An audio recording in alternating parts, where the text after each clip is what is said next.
Hoy vamos a repasar un caso que sacudió a los Estados Unidos a finales de los años 80. Este incidente volvió a traer antiguos temores, como el famoso pánico satánico surgido a finales de los 70. Un pánico que señalaba que muchos jóvenes estaban influenciados por el satanismo, a través de la cultura, las bandas de heavy metal, la moda y mucho más. Si bien es verdad que esta suerte de histeria colectiva en muchos casos fue exagerada y no tenía ni pies ni cabezas, hay que reconocer que en otras ocasiones la gente y sobre todo las víctimas de estas prácticas denunciaron lo que vieron y lo que presenciaron. Y al no tener un vocabulario lo suficientemente desarrollado para describir estos semejantes actos grotescos, simplemente lo asociaron al satanismo u ocultismo. Este caso se trata del culto de Finders y es un claro ejemplo de ello, solo que esta vez hay mucha evidencia que alega que algo mucho más oscuro estaba pasando ahí, algo mucho más grande que una simple histeria colectiva. Y cuando se toca a los niños es un acto imperdonable. ¿Qué causa en el mundo es más importante que proteger a los niños? Para mí, de mi parte, ninguna, no existe. Por eso hoy vamos a revivir este caso y a exponer lo que fuere necesario para tomar conciencia. Gracias por estar ahí y espero que disfrutes esta investigación. De todos modos, la última palabra siempre la tenés vos. Muchas gracias. The Finders significa los buscadores en español, y se trataba de un grupo de hombres, mujeres y niños que afirmaban no ser más que antiguos hippies, que practicaban un estilo de vida distinto al común, y a su vez, una crianza alternativa, que prometía gestar la primera camada de niños libres. La comunidad fue fundada por Marion Petty, un misterioso hombre que se hacía llamar el presentador del juego. Él aseguraba transformar la vida de sus seguidores en un juego o experimento constante. Marion Petty era un sujeto extraño que tenía conexiones con el mundo militar, ya que era el ex sargento mayor de la Fuerza Aérea, y a su vez con el mundo de inteligencia de los Estados Unidos. Pero volveremos a él más adelante. La historia que vas a conocer llegó a todas las portadas de los medios de comunicación y desapareció de un plumazo en menos de una semana, lo cual lo vuelve altamente sospechoso. El caso comenzó la fría tarde del 2 de febrero del año 1987, cuando un hombre anónimo llamó a la policía y realizó una denuncia al departamento de Tallahassee, Florida. Dos hombres muy bien vestidos están en el Parque Myers, junto a 6 niños, y parece que se mueven en una camioneta azul. Los niños están descuidados, su piel muestra posibles signos de violencia. Después de esta denuncia, la policía de Tallahassee acudió al lugar y efectivamente encontró a 2 hombres llamados Douglas E. Ammerman y Michael Holivan, quienes estaban a cargo de 6 niños. A los niños se los conoció por seudónimos: Honeybee, John, Franklin, Bibi, Max y Mary. Sus edades iban desde los 2 a los 11 años. En el momento que la policía confrontó a los adultos, ambos afirmaron que las madres de los niños les habían concedido el permiso para trasladarlos al país vecino. Pero el oficial Mashburn, quien los entrevistó, declaró que ambos sujetos se volvieron muy evasivos.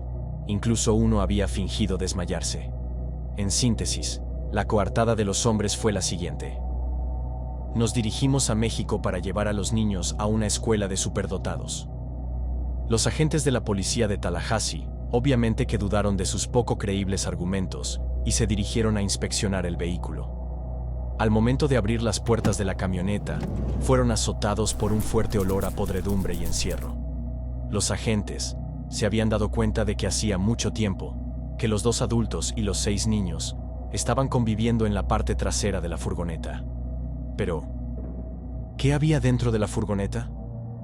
Dentro de la camioneta se hallaron ciertos elementos que iban a ser de gran importancia para la investigación, como por ejemplo, más de 20 disquetes con información, una computadora TSR-80 junto a un dispositivo que, según la policía, podría establecer una conexión con otra computadora, mediante la red de teléfono.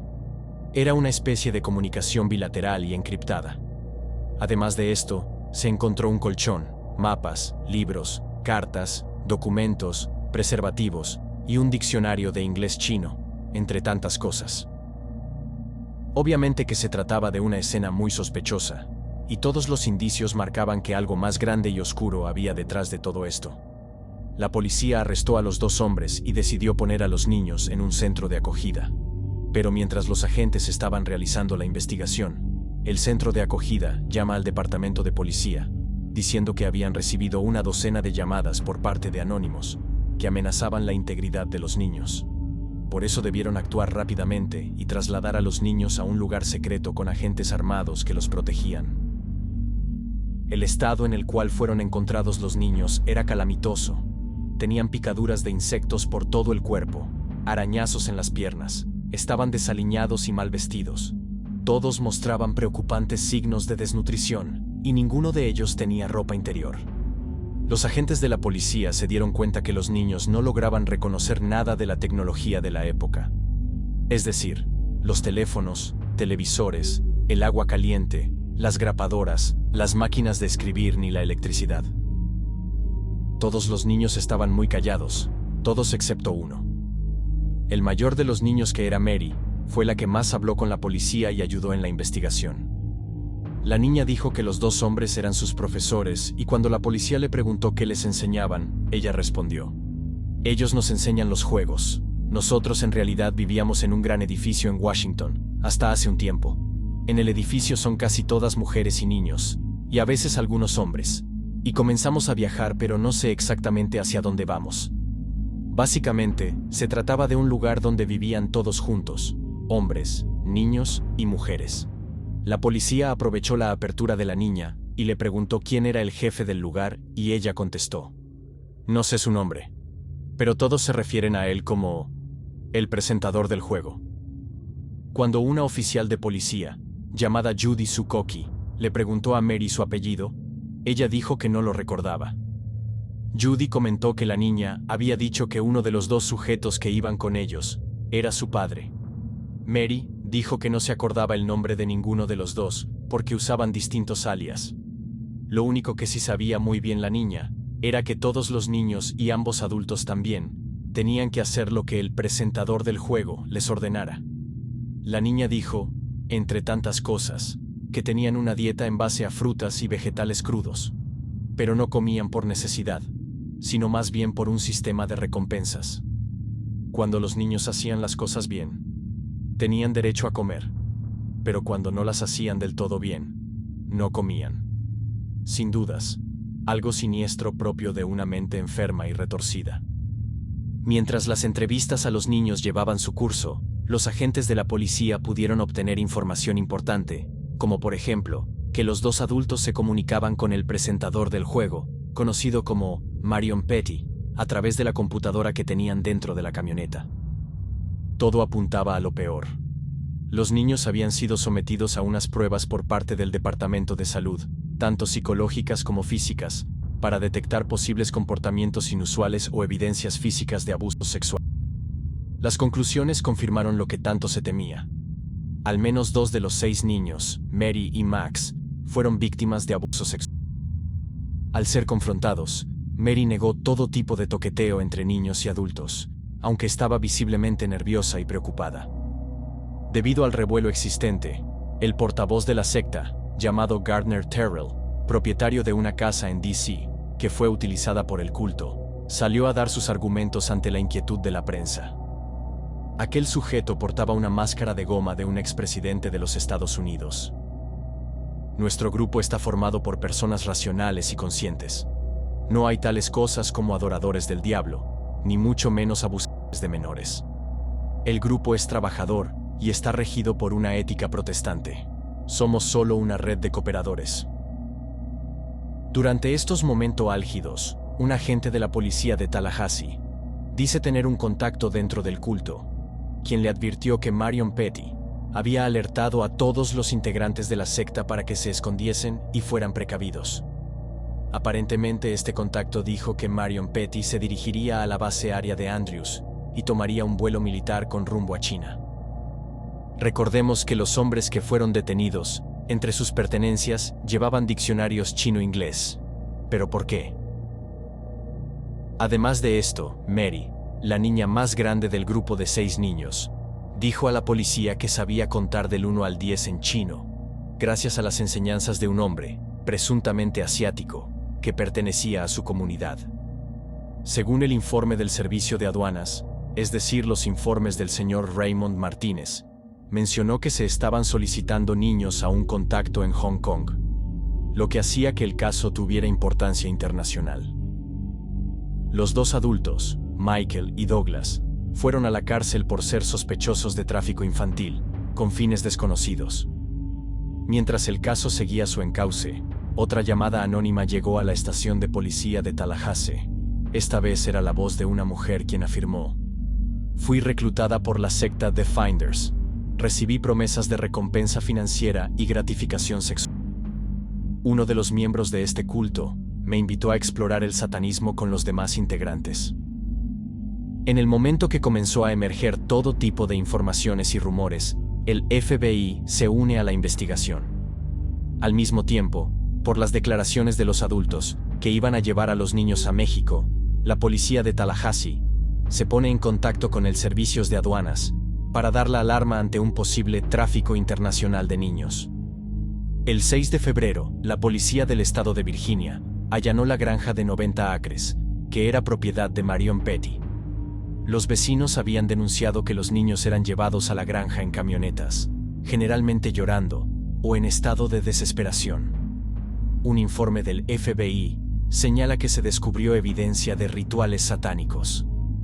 El mismo informe imploraba que toda información con respecto al culto The Finders debía mantenerse en el más alto de los secretos. Mientras tanto, la policía no perdió el tiempo y comenzó a allanar las viviendas de algunos de los integrantes del culto, incluido un dúplex donde convivían generalmente niños y mujeres, y un almacén. En el almacén, los investigadores pesquisaron una gran parte de elementos valiosos para la investigación. Ellos habían sacado bolsas de residuos llenas de diapositivas en colores, junto a fotografías, mapas, hojas de contacto, documentos, juguetes para niños y más. Algunas fotografías eran una especie de fotocarnet, que contenían niños desnudos. Un curioso informe del Servicios de Aduanas describe algunas fotos explícitas, indicando rituales de sangre que involucraban niños masacrando cabras, mientras los adultos estaban a su alrededor portando túnicas blancas. El agente especial a cargo de esta investigación fue Raymond Martínez, quien emitió estos informes. El portavoz de la policía dijo que la secta estaba acostumbrada a sacar a los niños fuera del país. Todos los indicios apuntaban a que el culto The Finders estaba involucrado en actividades ilícitas tales como robos, secuestros, lavado de cerebro y estrechos contactos con un mercado internacional de niños. Después de una ardua búsqueda, la policía logró dar con las madres de las 6 criaturas, quienes negaron toda acusación de actividad satánica o abuso sexual de los niños por parte del culto. Ellas no sabían por qué los hombres tenían múltiples identificaciones falsas, o por qué usaron tanto dinero para supuestamente viajar a una escuela para superdotados en México. Las madres afirmaron que su estilo de vida en comunidad no admitía ningún tipo de maltrato. Todo lo contrario, según ellas, los tenían en una alta estima. Sin embargo, sus argumentos contradicen la manera en que los niños fueron encontrados, es decir, lastimados, desnutridos, sin ropa interior, con signos de abuso sexual, con picaduras de insectos y, para colmo, durmiendo con 2 adultos desconocidos dentro de una furgoneta. Una de las madres de los niños explicó que el presentador del juego inculcaba en sus seguidores las siguientes reglas: abolición de la propiedad privada y aceptación de la propiedad comunal, centrada en la lealtad continua, dependencia, devoción, etc. Es decir, un modelo basado en el lavado de cerebro constante. Los niños eran educados en casa, por eso se les enseñaba a sobrevivir en la naturaleza. Y supuestamente, esa era la razón de la fotografía donde los niños despellejaban unas cabras, rodeados por adultos que estaban cubiertos con una sábana blanca, para no mancharse con la sangre del animal, y nada tenía que ver con un ritual.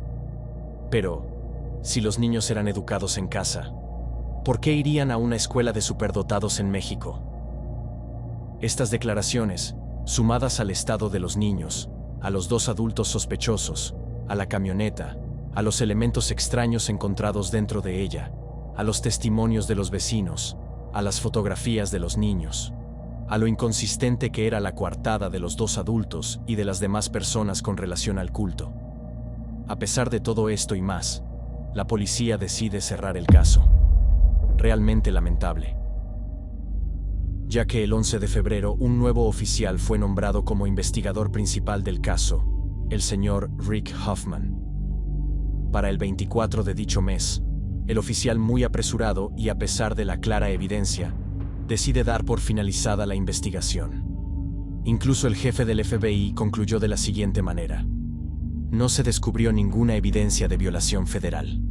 Pero en medio de toda esta oscuridad y negligencia profesional, había luz al final del túnel, y esa luz provino de un investigador hispano, llamado Martínez. Raymond Martínez. Era evidente que allí había olor a gato encerrado. La declaración de la Policía Metropolitana y el FBI entraba en conflicto con los relatos de la Policía de Tallahassee, el Servicio de Aduanas y el Departamento de Salud, que había verificado lo peor en los niños. Al escuchar esto por primera vez, la verdad es que no es necesario ser un genio para darse cuenta que hay algo podrido detrás de todo esto. Las luces de un letrero luminoso se encendieron. Ese letrero decía: encubrimiento. Al final de esa semana, los medios informaron que se retiraron todos los cargos y que toda la situación fue un gran malentendido, y de un plumazo, dejó de ser noticia. Toda esta situación contradictoria dejó más preguntas que respuestas. Si bien es cierto que en la época del caso, una histeria colectiva con todo lo que respecta a lo satánico había invadido a Estados Unidos, este caso puede ser la excepción a la regla, y merece una mirada aún más profunda. El agente Raymond Martínez trabajaba para el Servicio de Aduanas y fue quien presentó 3 memorandos, 2 de los cuales describen su experiencia al participar en la búsqueda del almacén secreto en Washington. Martínez se unió con Bradley, el agente quien se puso en contacto con él la primera vez. Bradley le había comentado a Martínez que ya existían investigaciones con respecto al culto The Finders, quienes presuntamente operaban varios negocios en ese almacén secreto. Este grupo realizaba prácticas como rituales de sangre, orgías sexuales que muchas veces involucraban a niños, y además parecía que un asesinato sin resolver tenía algo que ver con ellos. Martínez, destacado por ser un hombre valiente, dijo que tuvo libre acceso al almacén. Él fue muy claro con lo que vio y declaró lo siguiente: hemos encontrado toneladas de documentos comprometedores, una gran biblioteca con muchos libros relacionados al control mental, fotografías explícitas, un sauna, computadoras, mapas con ubicaciones resaltadas y una habitación con un equipo de grabación de video y mucho más. Martínez fue claro y contundente. Nos encontramos ante un grupo de personas que poseen instrucciones detalladas para obtener niños con fines no especificados. Tienen directrices claras y específicas para reclutar miembros femeninos para el culto. Utilizan Telex como medio de comunicación, una red bidireccional que permite el contacto exclusivo entre 2 partes. Además, se encontraron diversas evidencias que vinculan al grupo con actividades sospechosas, entre ellas, un mensaje de Telex que hacía referencia a la venta de un niño a un cliente en Hong Kong. El contacto se estableció gracias a un miembro de la embajada china. Otro mensaje que reflejaba un fuerte interés en temas bancarios, el anonimato financiero y transferencias de alta tecnología al Reino Unido. Numerosas propiedades bajo el control de The Finders. Una habitación equipada con tecnología avanzada para la grabación de videos. Documentos relacionados con terrorismo, explosivos y otros temas sensibles. Un resumen detallado y cronológicamente organizado de los eventos que rodearon el arresto de los 2 adultos y 6 niños en el Parque Mayer la tarde anterior. Algo inusual sin la colaboración de alguien dentro de la policía. instrucciones transmitidas a través de una red informática, en las que se aconsejaba a los participantes mantenerse en constante movimiento con los niños, cambiando de jurisdicción para evitar la atención policial. Documentos que indicaban la participación de la red en múltiples países, incluyendo Londres, Alemania, Bahamas, Japón, Hong Kong, Malasia, Costa Rica y otros lugares de Europa. Los meses pasaron, y Martínez, más precisamente el 2 de abril de 1987, decidió reabrir el caso. Por lo tanto, hace una llamada a su colega, Bradley, quien había sido su compañero en la pesquisa del almacén. Ambos acordaron verse, y cuando Martínez compareció al lugar establecido, se dio cuenta que en lugar de Bradley, había un sujeto desconocido que le dijo: «Estoy dispuesto a discutir del caso contigo, de manera estrictamente privada y en el más alto de los secretos. Tengo que comentarte que la investigación sobre el culto de Finders se ha convertido en un asunto interno de la CIA». Otro golpe bajo más para Raymond Martínez, quien a pesar de todo, no se dejó amedrentar y decidió seguir luchando. Por lo tanto, redobló su apuesta y presentó la poca documentación que tenía al Departamento de Estado. Cuando decimos la poca documentación, es porque la CIA ahora estaba detrás del caso y había confiscado casi todas las evidencias más sensibles. El Departamento de Estado, después de considerar brevemente las pruebas de Martínez, dijo lo siguiente: «No vemos nada sospechoso ni fuera de la ley en la documentación presentada por usted». Después de esto, tanto la policía de Tallahassee, el Servicio de Aduanas y el FBI habían concluido sus investigaciones, al menos por el momento. En el año 1994, un investigador independiente criticó a la policía diciendo que había sido laxa y muy poco objetiva con el caso de los 6 niños y su estrecha relación con el culto de The Finders. Además, dicho investigador sumó la posibilidad de que The Finders era una fachada para entrenar agentes de la CIA, y a eso se debía el encubrimiento. Igualmente, como Martínez había señalado por su parte, un portavoz de la CIA dijo que la agencia había enviado a algunos agentes a una compañía llamada Future Enterprises Incorporated para recibir capacitación informática de primera línea, a comienzo de los años 80. El portavoz afirmó que la CIA no sabía nada sobre ninguna conexión entre la empresa y The Finders. Mientras tanto, el vicepresidente de la compañía Future Enterprises, Joseph Marinich, dijo que su empresa había entrenado a varios empleados de la CIA en el uso de computadoras, y aún continúa haciéndolo, pero que nunca había sido una fachada para nadie. Sin embargo, una conexión entre el culto The Finders y Future Enterprises apareció a través del portavoz del culto, es decir, Robert Terrell, quien a su vez trabajaba para la empresa. El hombre fue despedido después de los hallazgos. Curiosamente, y al día de la fecha, la empresa Future Enterprises mantiene contratos vigentes con la Agencia de Inteligencia de Defensa, que si bien no es la CIA, pero se trata de una rama militar que está especializada en suministrar información respecto a cuáles podrían ser las intenciones y las capacidades de los gobiernos extranjeros y de otros actores no estatales. Mientras esta información salía a la palestra, algunos políticos, como Charlie Rose, de Carolina del Norte, y un representante de Florida, Tom Lewis, estaban pidiendo una investigación sobre la CIA y el encubrimiento. Lewis dijo: «El propio gobierno tiene algo que ver con este culto The Finders, y le está dando la espalda a estos niños. Eso es a lo que apunta toda la evidencia, que no es poca. Hay mucha gente valiente que está luchando. Ellos no estarían luchando si no hubiera pasado nada aquí». Desafortunadamente, después de la segunda investigación, el Departamento de Justicia decide entregar 4 de los 6 niños a sus madres, mientras que los otros 2 fueron enviados a hogares de acogidas. En el año 94, Raymond Martínez fue acusado de liberar información sensible a un compañero de trabajo, por lo tanto fue resignado de su puesto y tuvo un descuento de su sueldo. El silencio se hizo insoportable y sepulcral. Ningún integrante del culto reveló nunca nada, por lo tanto, no pasó nada. Pero es necesario imaginar las conexiones que tenía dicho culto, conexiones con círculos de poder muy profundos. Nadie en su sano juicio iba a salir a declarar nada en su contra. Las personas valientes no sobran en este mundo, pero tampoco se los puede culpar por ello. Pero, ¿por qué así? Toda la información aquí presentada se complementará con el último capítulo de esta historia. Vamos a concluir investigando a la cabecilla del culto, la mente maestra, el gran arquitecto de todo esto. Es decir, Marion Petty, conocido como el presentador del juego. La realidad es que poco se sabe de este misterioso personaje, solo que tuvo un alto cargo como sargento de las Fuerzas Aéreas norteamericanas y una gran obsesión por participar en tareas de inteligencia en los Estados Unidos. Lo que sí es cierto es que pasó años de su vida codeándose con altos cargos, tanto militares como políticos y de inteligencia.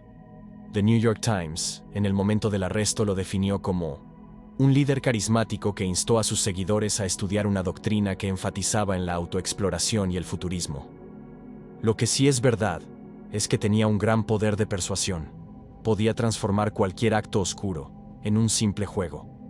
Este personaje fundó su culto basado en el potencial humano, la idea de que cada persona tiene un potencial extraordinario que espera a ser liberado. Marion ha organizado toda clase de reuniones y fiestas con personas afines desde la época de los años 30. Marion Petty dijo en una entrevista al periódico Washington City: "Tengo las puertas abiertas para todo el mundo. Alquilé 2 departamentos en Washington y tengo una casa abierta para todos. Cualquiera que tenga ganas puede venir y quedarse conmigo. Todavía lo estoy haciendo". En otra entrevista, dijo que a finales de la Primera Guerra Mundial tenía las puertas abiertas especialmente para conocer gente de inteligencia o de contrainteligencia. Marion Petty afirmó ser un gran conocedor y la idea de saberlo todo y no decir nada lo atraía muchísimo. Marion Petty confirma que su esposa trabajó para la CIA y su hijo para la Air America, un controversial frente de la CIA acusado de traficar opio. A pesar de su gran interés en las agencias de inteligencias y la participación de los miembros de su familia en dichas comunidades, Marion jura que no tiene nada que ver con ellas.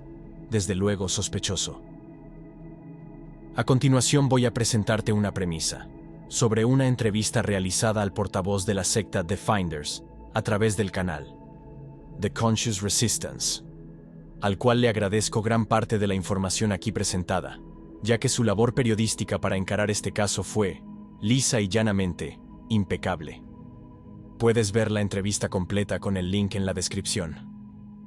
Tobe Terrell, ese es mi verdadero nombre, mi nombre legal, con el que nací, es Robert Gardner Terrell Jr. Trabajé para el ARS durante 9 años y luego lo dejé. Emprendí por mi cuenta y gané suficiente dinero como para poder retirarme a los 35 años. Para ese entonces, me di cuenta de que había hecho todo lo que mi cultura me había programado para hacer. Pero eso no parecía satisfacer un impulso mío más profundo. Una cosa llevó a la otra y volví a visitarlo. Y me di cuenta de que era un maestro espiritual. Fue una etapa de mi vida en la que era el momento de desarrollar mi naturaleza espiritual. Para resumir la historia, me mudé a la Nueva Arca. Y nunca me fui. Le ofrecieron la oportunidad de convertirse en oficial de inteligencia. La aceptó y lo entrenaron en Europa por un tiempo. Luego, su tiempo se acabó. Sus 20 años en el ejército terminaron. Y renunció a la vida militar para comenzar su práctica espiritual. ¿Mantuvo algún contacto con la comunidad de inteligencia? Cortó todos los lazos con la comunidad de inteligencia. Fue entrenado, pero nunca fue asignado.